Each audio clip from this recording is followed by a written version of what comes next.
Jean Tierney often found herself labeled as a sick rose, and that description truly captures her essence. She garnered immense admiration for her breathtaking beauty, yet this praise came with a hidden price.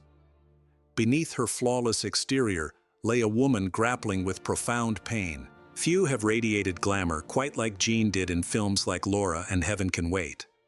But she faced cruel, inhumane treatments and struggled with alcoholism.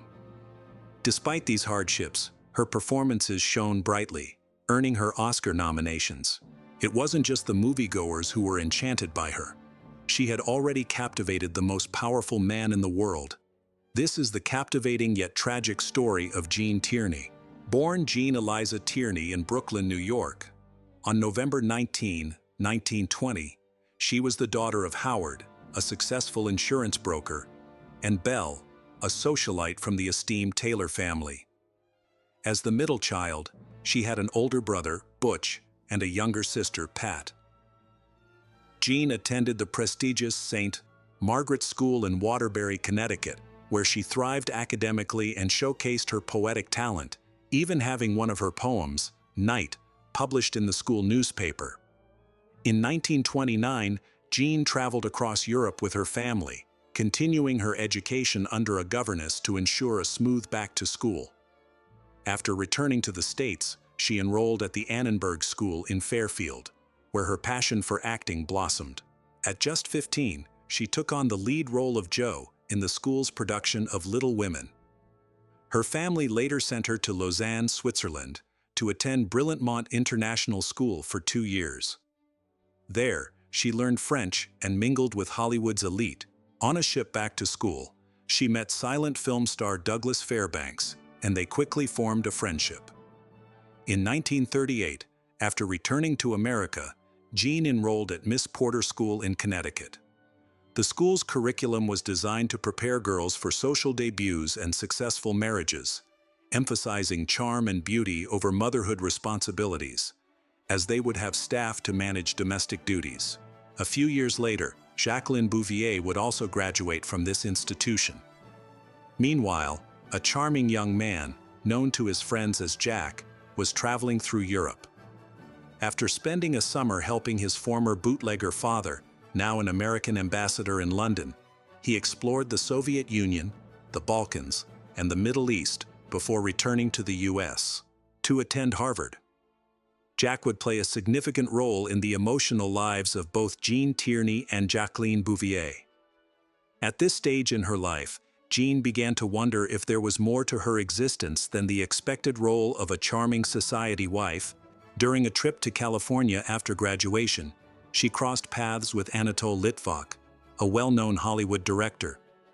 He was captivated by her beauty and suggested that she should pursue a career in film. This led to an opportunity for a screen test with Warner Brothers, which she eagerly accepted. To her delight, the studio expressed interest in signing her.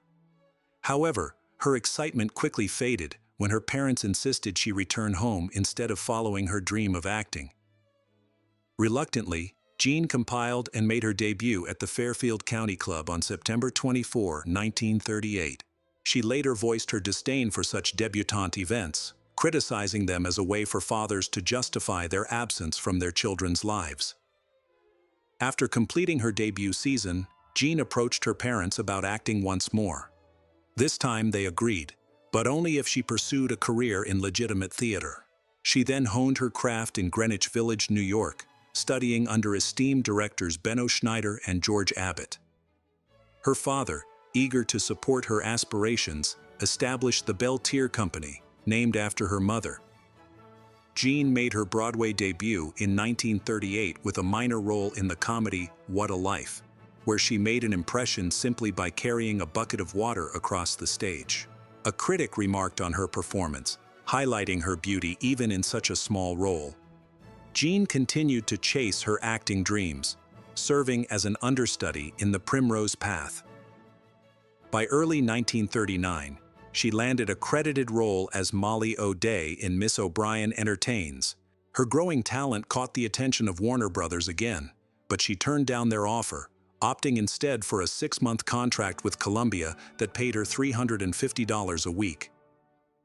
Interestingly, while cosmetic enhancements became the norm in Hollywood, her contract specifically forbade any alterations to her appearance, including braces for her slightly protruding teeth, which Columbia believed contributed to her natural allure. Before making her film debut, Jean returned to the stage, portraying Peggy Carr in the 1939 production of Ring 2. A confident critic predicted a bright future for her in theater, speculating that the film industry might soon lure her away.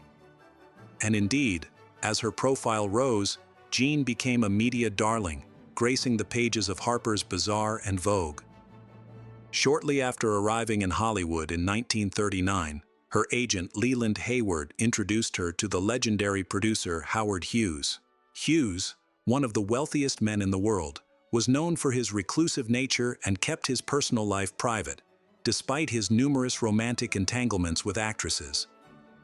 He was instantly smitten with Jean, but she remained skeptical of his intentions, later reflecting that he likely couldn't love anything that didn't have a motor.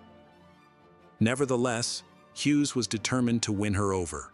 In 1939, he invited Jean and her mother to lunch, but took them on an unexpected adventure to an airfield, where he flew them to Tijuana, Mexico, for a lavish meal and dancing at a private restaurant. Once Jean agreed to date Hughes, he showered her with gardenias, transforming a room into a fragrant paradise before their dinner date. He even secured an executive position for her brother at Hughes Aircraft. During the summer of 1940, when Jean faced an intestinal issue, Hughes sent his personal doctor to look after her.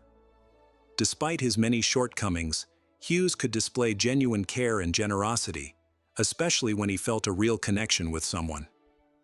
However, his usual extravagant gifts and displays of wealth failed to impress Jean, who had grown up in affluence. She pointed out that luxury items like cars, furs, and jewels weren't her weaknesses. In the end, their relationship remained platonic, even though Hughes harbored unrequited romantic feelings for her. On the other hand, Jean's career at Columbia started off slowly. Directors often cast her based on her looks rather than her acting talent, relegating her to decorative roles. Though her contract forbade any changes to her appearance, a cameraman suggested she slim down to improve her on-screen presence. While flipping through Harper's Bazaar, she stumbled upon an ad for a miracle diet and decided to give it a shot. She adhered to this diet for the next 2 decades, claiming she eliminated starches and survived on salads, lean meats, and small portions. Essentially, she followed a keto diet long before it became trendy, though she candidly admitted her love for food. Feeling frustrated with Columbia's lack of suitable roles, Jean left Hollywood for Broadway in 1940, landing a starring role in The Male Animal. The play was a hit, and her performance received rave reviews. One critic remarked on her vibrant energy, calling it her best work yet. Jean's Hollywood career might have stalled if not for Darryl Zanuck, who spotted her during a performance of The Male Animal. He instructed his assistant to remember her name. That same night at the Stork Club, he saw her again, dancing with Robert Morley and indulging in caviar, her newfound favorite. Mistaking her for another woman, he told his assistant to forget the actress from the play and focus on the one he saw that night. Zanuck later called her the most beautiful woman in movie history. Jean's first role at Fox came as Eleanor Stone in The Return of Frank James, but both the film and her performance flopped. She was her own harshest critic, leaving the premiere horrified by the sound of her voice on screen, which she likened to Minnie Mouse. A woman of strong appetites and addictive tendencies, she continued to smoke heavily for the rest of her life. Her initial role didn't open many doors for acting opportunities, so Jean began socializing in Hollywood, often seen with leading men like Desi Arnaz, Eddie Albert, and Robert Sterling. A significant change occurred during the 1940 holiday season, when she met Franco-Russian fashion designer Oleg Cassini at a party hosted by Constance Moore. Their connection was immediate, and she soon stirred up Hollywood gossip by spending New Year's Eve weekend with him. They eloped to Las Vegas on June 1, 1941, tying the knot in a private ceremony. Jean felt anxious about how her family would react to her decision to marry a foreigner, as she feared her parents were horrified and nearly disowned her. The situation worsened when her father left her mother for another woman, leaving Jean heartbroken. He stopped paying her salary from the family business and took the $50,000 she had saved to settle his own debts. Although she sought legal recourse, the family divide remained unhealed, and they stayed estranged for the rest of his life. Jean remembered how her mother would go weeks without speaking to her and refused to visit as long as she was married to Oleg. Oleg eventually crossed paths with Jacqueline Bouvier, the designer behind the iconic Jackie look that defined her public image as First Lady and beyond. For the first time, Jean found herself cut off from Connecticut's elite social circles. While this newfound freedom might have felt exhilarating, it also brought significant stress into her life.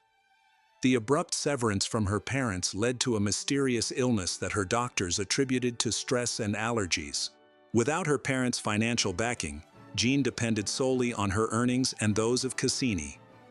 In 1941, she landed a minor role alongside Paul Mooney in Hudson's Bay, followed by a more substantial part in Tobacco Road. Unfortunately, critics were not impressed with her performances. Eventually, she secured a lead role as a Confederate spy in Belle Starr, yet the critical reception remained unfavorable. Jean, ever self-aware, later admitted that the part of a female outlaw wasn't exactly suited for someone fresh out of finishing school. Looking back, it's clear that her reviews, particularly from the New York Times, were heavily biased.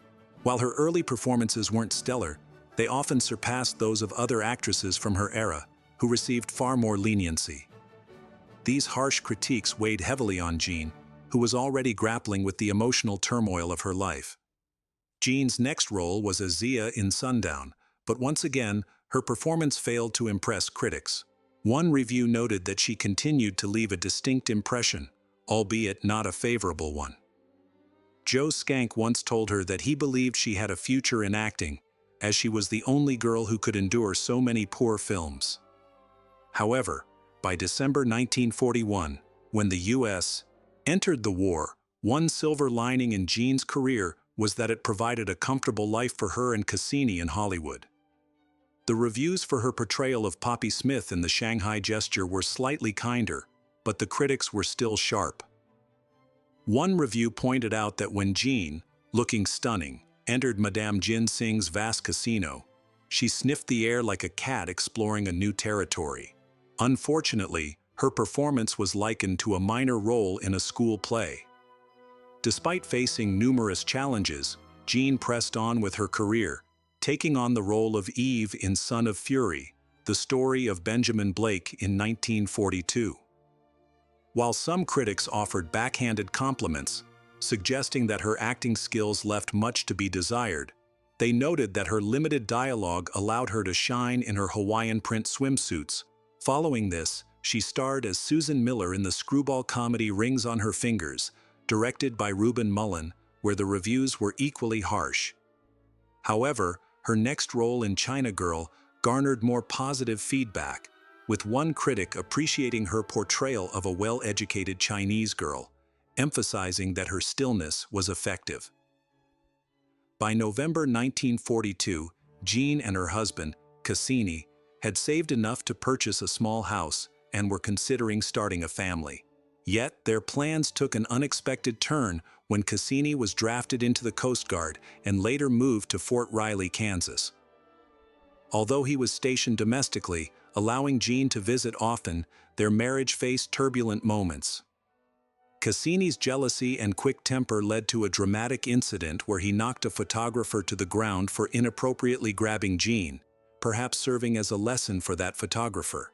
While continuing her acting career in Hollywood, Jean's big break came when she landed the lead role in the comedy Heaven Can Wait, directed by the renowned Ernst Lubitsch.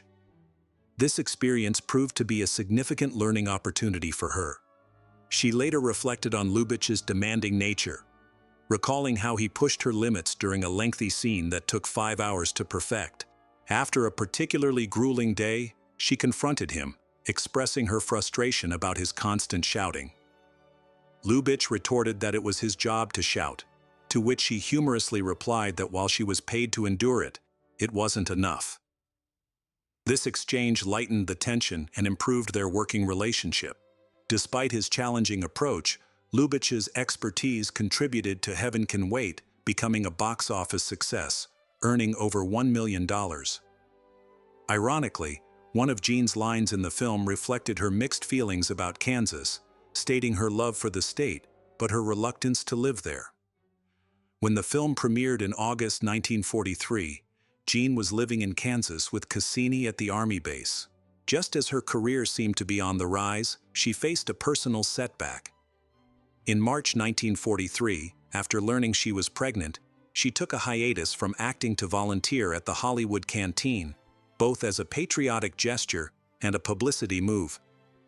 Unfortunately, in June, she contracted rubella, a condition whose potential effects on her unborn child were not well understood at the time. Despite this, she continued her war efforts until relocating with Cassini to Washington, D.C. On October 14, 1943, she gave birth prematurely to their daughter Daria. The moment Daria arrived, it became clear that she faced serious health challenges. She had fluid issues in her middle ear, was blind in one eye, and exhibited significant developmental delays, which plunged Jean into anxiety. As she paced the hospital corridors, she and Cassini discussed their options and decided to bring their daughter home, determined to provide her with the best care, including professional support. Back in Hollywood, Jean sought to maintain a sense of normalcy, often sharing her pride in Daria with the media. A year later, the fan, unable to contain her excitement, revealed that she had escaped quarantine for German measles 2 years earlier just to meet Jean, declaring that she had to be there because Jean was her favorite. This shocking confession filled Jean with anger and despair. She couldn't believe that such reckless behavior and unfortunate circumstances could lead to such tragic consequences. Jean later shared this story with the media, which inspired Agatha Christie to weave it into her Miss Marple mystery, The Mirror Cracked from Side to Side. This title alludes to a line from The Lady of Shalott, where the lady cries out about a curse that has befallen her, mirroring Jean's growing sense of despair. Yet things were about to get even worse. Once Daria was comfortably settled at home with a nurse, Jean returned to the screen, taking on her most renowned role in the film noir Laura. The production faced its share of hurdles, particularly with the original director, Ruben Mamoulian, who struggled to effectively guide Jean and her co-star, Dana Andrews. After reviewing the initial footage, the studio replaced Mamoulian with Otto Preminger. Under Preminger's direction, Jean blossomed into a world-class actress, finally able to showcase her full range of talent. Vincent Price praised her performance in Laura, stating that no one else could have portrayed Laura quite like Jean Tierney, citing her unique blend of beauty, elegance, and intrigue. However, the New York Times took a different stance, criticizing her portrayal as disappointing. They acknowledged her beauty but felt she lacked the sophistication needed for the role of an advertising executive, instead appearing too youthful and naive. It seemed that the Times had developed a habit of targeting Jean at every turn. Despite the mixed reviews, Laura became a commercial hit, grossing $1 million at the box office. While conflict raged in Europe, Jean faced her own battle at home, securing her daughter's future. Initially, it was unclear how severely rubella had affected her daughter's brain, as the child seemed to be developing normally. However, as time passed, the extent of the damage became evident. She struggled to reach basic developmental milestones, like sitting up or speaking, and while her body grew, her mind remained trapped in a state of perpetual infancy. When World War II ended in 1945, Oleg Cassini returned to a life that felt anything but ordinary. Proud of his Russian royal lineage, he found himself unprepared for the challenges of raising a child with special needs. In 1946, he left Jean and their daughter, leaving Jean heartbroken and her hopes for her daughter's progress shattered. To cope, she threw herself into her acting career, taking on the role of Tina Tomasino in A Belle for Adano.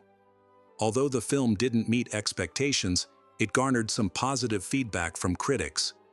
Jean Tierney solidified her legacy with her unforgettable portrayal of Ellen Barrett Harland in Leave Her to Heaven.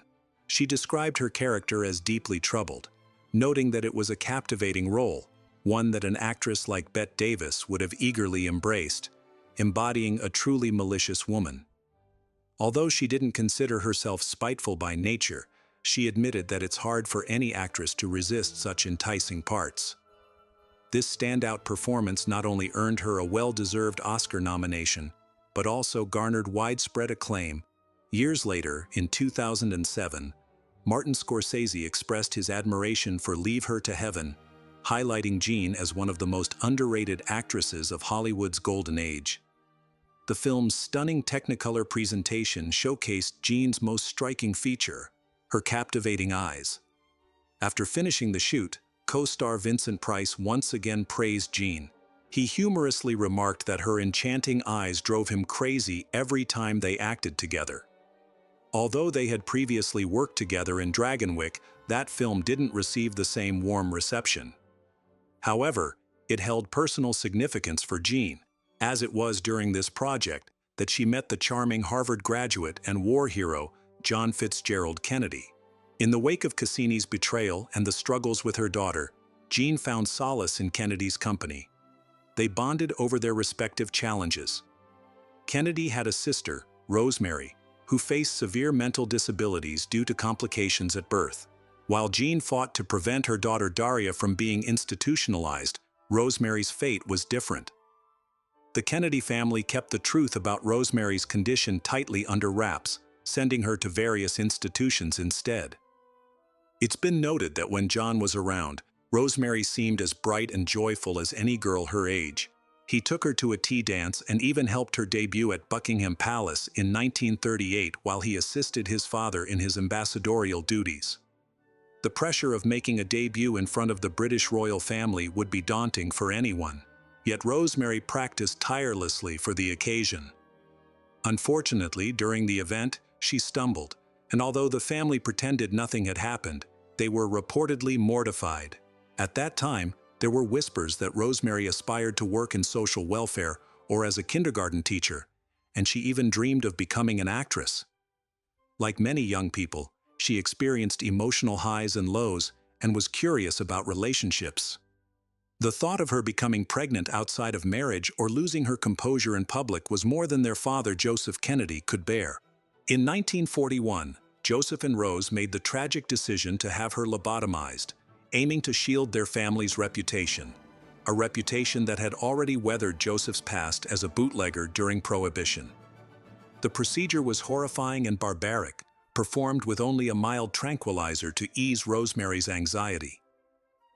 Marketed as a cure for her depression, the reality was far from it. Drilling into her skull and scraping her brain with crude instruments was hardly a refined approach to mental health. The aftermath was devastating. Rosemary's mental faculties were nearly obliterated, reducing her to the cognitive level of a toddler. She lost her ability to walk or speak, becoming largely unresponsive. Soon after, she was placed in a private psychiatric hospital, where she would remain for the rest of her life. Joseph Kennedy embarked on a significant propaganda push to ensure that his daughter was labeled as having mental retardation rather than mental illness. This distinction was crucial for the family's reputation, especially as John Kennedy harbored serious presidential ambitions. The Kennedy family kept their secrets tightly under wraps, and it's often suggested that John felt deeply impacted by the way his parents treated his sister.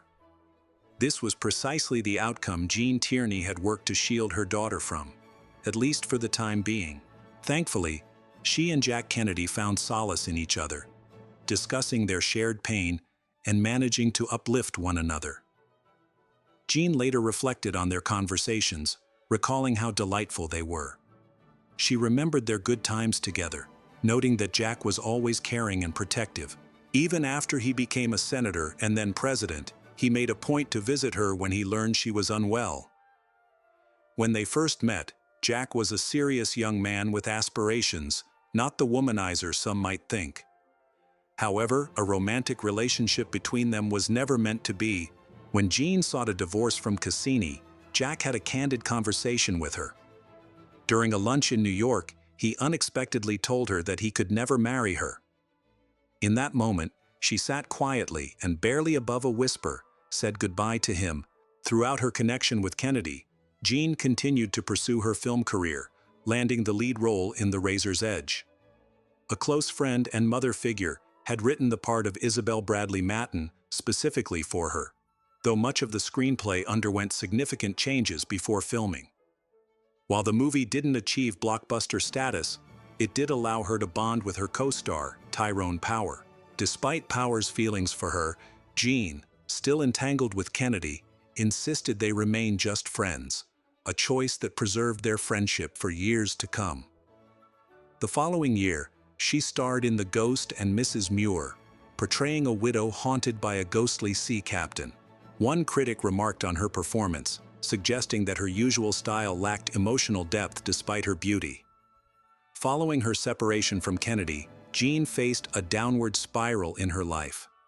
Heartbroken once again, she decided to sell her Hollywood home and return to her mother's place in Connecticut. Under family pressure, she made the heart-wrenching choice to enroll her struggling daughter Daria in a school for children with disabilities. During this tumultuous period, Howard Hughes stepped in, covering Jean's medical expenses and arranging specialized care for Daria. Jean described her emotional state, likening the emptiness she felt to a vast cave. In early 1948, as she finalized her divorce, she and Cassini rekindled their physical relationship. Shortly after their divorce was finalized in March, they discovered that Jean was pregnant again.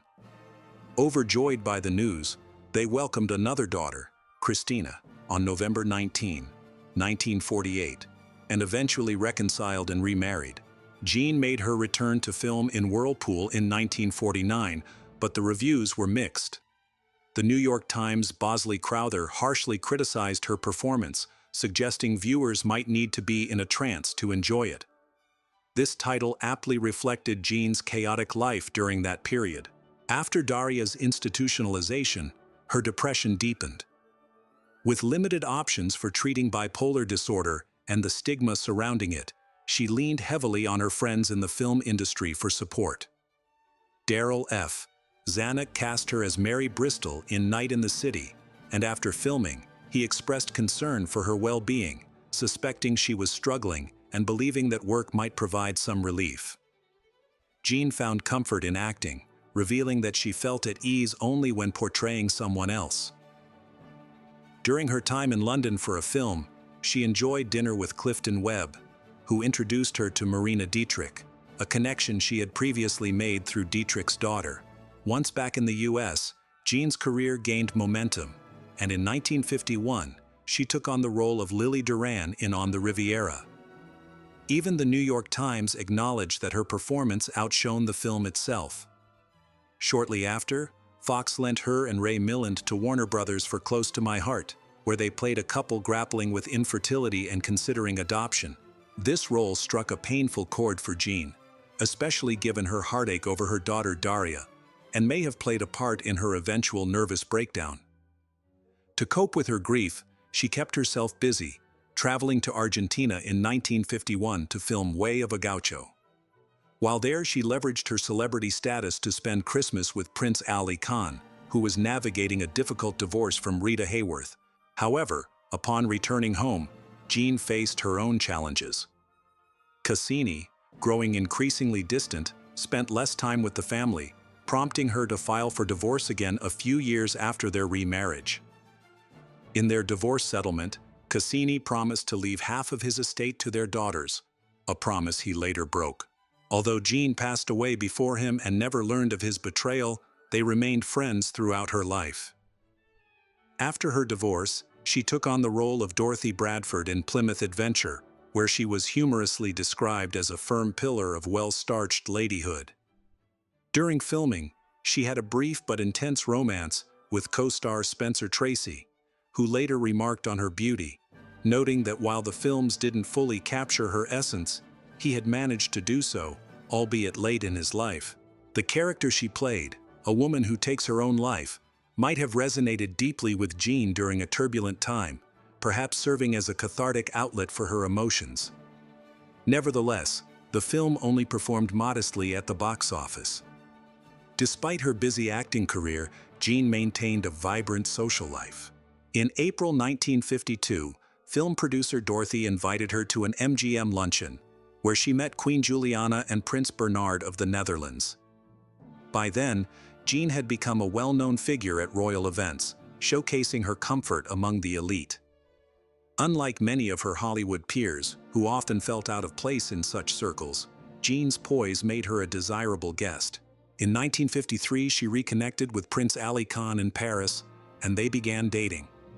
She owned a home in London, where she frequently hosted gatherings, and Khan soon became a regular visitor. Eventually, she rented a place near his on the French Riviera. Jean described her role in Khan's social life, noting that she acted as his hostess at receptions, marking the dawn of the jet-set era. Initially, it was easy to be captivated by this glamorous role, mingling with his influential and royal friends. In May 1953, during Queen Elizabeth II's coronation, Khan booked an extravagant suite along the parade route, costing nearly $10,000 a night, providing them with a breathtaking view of the celebrations. Shortly after the coronation, Khan proposed to Jean and then flew to consult with his father, Aga Khan III, the leader of the Ismaili Muslims. However, Aga Khan disapproved of the union and insisted that his son abandon his divorce proceedings, declaring that he would not accept Jean as a daughter-in-law. Khan wasn't easily discouraged, so he made his way to London, where they were shooting Personal Affair. The film turned out to be a hit, garnering positive reviews both in the UK and the US. Bosley Crowther eventually acknowledged Jean Tierney's performance, noting how she approached her role as the schoolmaster's wife with a serious and nuanced touch. Jean also starred opposite Clark Gable in Never Let Me Go, and while audiences loved their on-screen chemistry, she candidly admitted she didn't have any romantic feelings for him. By 1954, Khan had finalized his divorce, paving the way for a potential marriage with Jean. But just when things seemed to be aligning, another hurdle appeared. After discovering Jean's public relationship with Khan, Cassini sought custody of their younger daughter, Tina, through the courts. Realizing that a lasting relationship with Khan was unlikely, Jean opted to return to America and settle in Connecticut. Meanwhile, Khan took on the role of his father's ambassador to Pakistan and moved to Karachi. Despite his new responsibilities, he often found time to visit Hollywood, stopping by to see Jean on set whenever he could. However, fate seemed to conspire against them, preventing their love from fully blooming. Jean was holding on, but she was nearing her breaking point. Despite her attempts to maintain a facade of normalcy, her life was falling apart. During the filming of The Left Hand of God with Humphrey Bogart in 1955, he noticed her stress and brought it to the attention of Fox executives, suggesting she needed help. Unfortunately, they brushed off his concerns, insisting that Jean is a trooper, a common dismissal of actors' struggles at the time. Jean once noted that unusual behavior often goes unnoticed on movie sets, and remarked that it was typical to assume all actors had some neuroses. While she remained professional and delivered stellar performances on camera, her internal turmoil became overwhelming once the cameras stopped rolling. As rumors about her declining mental health circulated, friends who tried to visit were often turned away because she sometimes didn't recognize them. Those who did manage to see her found that she had no recollection of their past conversations. In the days that followed, she grew increasingly paranoid, isolating herself and believing she was the subject of public gossip. She later reflected that her exit from Hollywood was portrayed as a dramatic walkout, but no one understood the depths of her struggles, emphasizing that while Hollywood can be harsh on women, it wasn't the root of her issues. In hopes of improving her situation, Khan planned a getaway for the two of them. When he asked Fox for a break for Jean, the studio denied the request and instead suspended her, a common practice back then. If they had returned rejuvenated and ready to work, the studio likely would have resumed her contract without much hassle. However, when she came back to Hollywood, she was still unwell and unable to perform. Eventually, her family learned about her condition, prompting her brother to fly out to Hollywood. Recognizing her need for professional help, he took her back to New York City and admitted her to an upscale sanitarium. Sadly, this decision only worsened her situation. She later expressed deep regret about her time there, describing her experience with electric shock therapy as one of the most humiliating moments of her life, likening herself to a lab rat. In the mid-20th century, electric shock therapy was seen as a primary treatment for mental illness, and it even made a comeback in the 21st century. Back in the 1950s, though, the approach was quite primitive and often brutal. Jean found herself strapped into a chair with a padded stick between her teeth while electricity surged through her body. This horrific experience led to involuntary urination and blackouts, leaving her with no memory of what happened. During these agonizing sessions, she desperately pleaded with the doctors for release, but the torment continued unabated. Jean also endured other contemporary treatments aimed at stabilizing her mood. Doctors believed that high body temperatures could trigger mania, so they sometimes wrapped her in frozen sheets for long periods. While some of these methods brought temporary relief, they were often short-lived and expensive, leading to a cycle of repeated interventions. Frustrated by the lack of lasting improvement, her family decided to transfer her to the Institute for Living in Hartford, Connecticut. There, she experienced a similar routine of breakdowns, treatments, brief recoveries, and relapses. Living with her mother in a 14th-floor New York apartment, Jean hit rock bottom in the spring of 1957 when she considered ending her life. In her autobiography, she described how she found herself on the window ledge, feeling surprisingly calm as she contemplated the jump. The thought of how she might look after the fall stopped her. She didn't want to end up as a scrambled egg. When the police arrived, she awkwardly claimed she was just cleaning the windows, a story met with skepticism by her family, who insisted she seek treatment again. This time, her brother did some research and discovered the Menninger Clinic in Topeka, Kansas, known for its exceptional psychiatric care. At Menninger, Jean found a supportive environment where she could express her feelings and learn coping strategies. She later reflected on her journey, noting that her doctors reassured her that her career had no bearing on her illness. A crucial lesson for her was learning to accept defeat and recognize that not every situation could be resolved. Feeling more empowered, Jean chose not to return to Hollywood, but instead took a job at Tal's Ladies Apparel in Westboro, Kansas. This position allowed her to live independently while continuing her therapy. Unfortunately, her newfound privacy was short-lived when the press caught wind of her location and began to intrude. Upset by the invasion of her personal life, Jean decided to speak openly about her struggles, a decision that not only aided her recovery, but also helped raise awareness about mental health issues. By the fall of 1958, Jean felt a renewed sense of vitality as she vacationed in Aspen, Colorado, alongside her mother and Tina. She shared with the media that doctors often say healing from a broken arm or leg takes months, and it can take years for it to feel normal again. So, she pondered, what does that mean for a mind that's fractured? While she knew challenges loomed ahead, she resolved to face them, buoyed by the support of those around her. Surprisingly, she even mentioned that the voices she heard were, in fact, sweet. During her time in Aspen, she crossed paths with Texas W. Howard Lee, a wealthy Texas oil man who was navigating a pricey divorce from actress Hedy Lamarr. Although Lee was hesitant to engage with another actress initially, he quickly found himself captivated by Jean's charm and beauty. However, his affection couldn't shield her from the ongoing struggles she faced, especially during the hectic holiday season. Acknowledging her need for support, she made the decision to check herself into Menninger on Christmas Day 1958. For almost a year, Lee made the effort to visit her every other weekend, flying in from Houston. After her release in November 1959, Jean returned to her mother's home, hoping to reintegrate into society. She attempted to revive her acting career, landing a role in Holiday for Lovers, but the stress became overwhelming, prompting her to withdraw and check back into Menninger.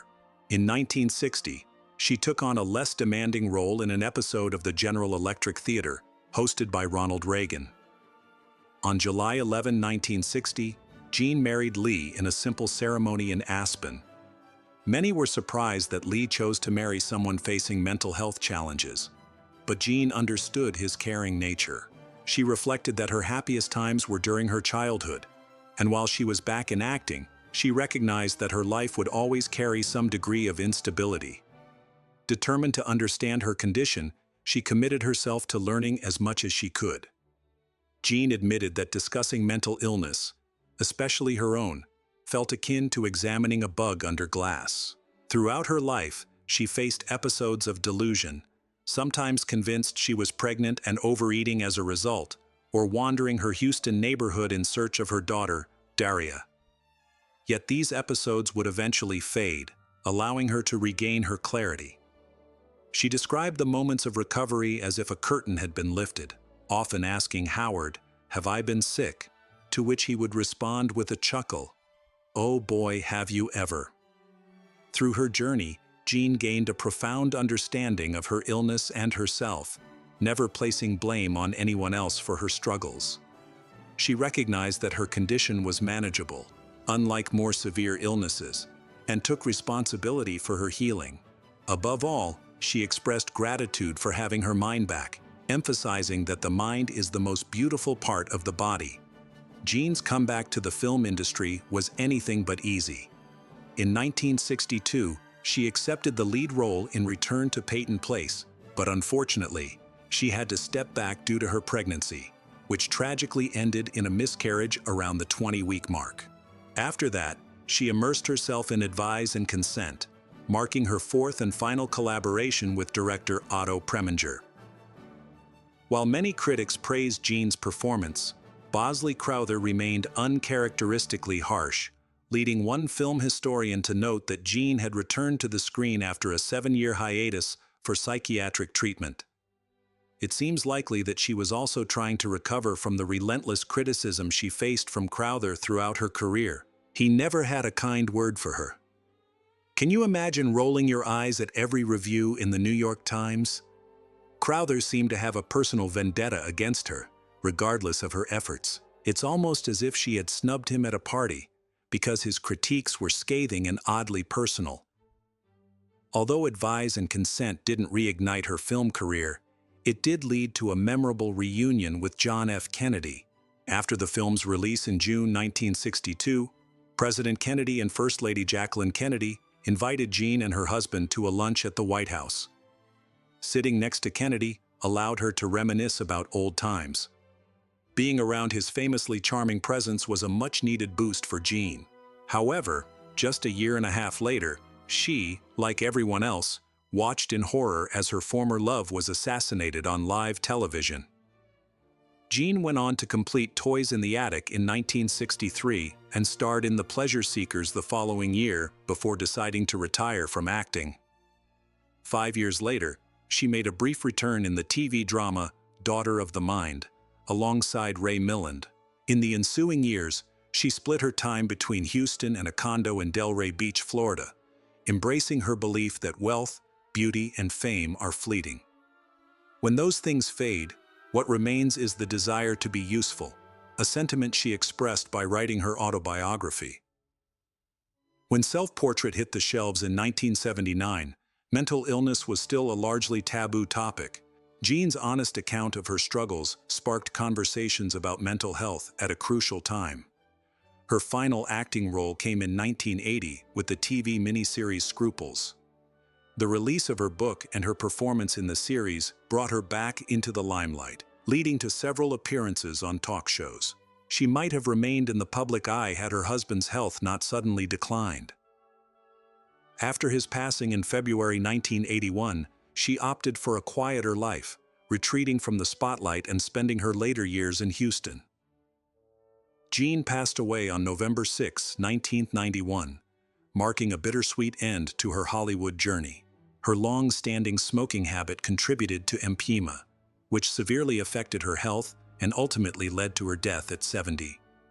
With her striking aqua blue, cat-like eyes and perfectly symmetrical features, she had an almost doll-like beauty, accentuated by the iconic red lips of her era. Despite her stunning looks, she fought against being pigeonholed by her beauty, famously expressing that she wanted her talent to shine beyond just her appearance.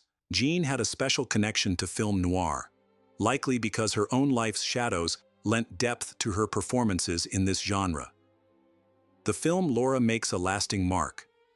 It unfolds the tale of a detective captivated by a murdered woman, especially after he comes across her painting.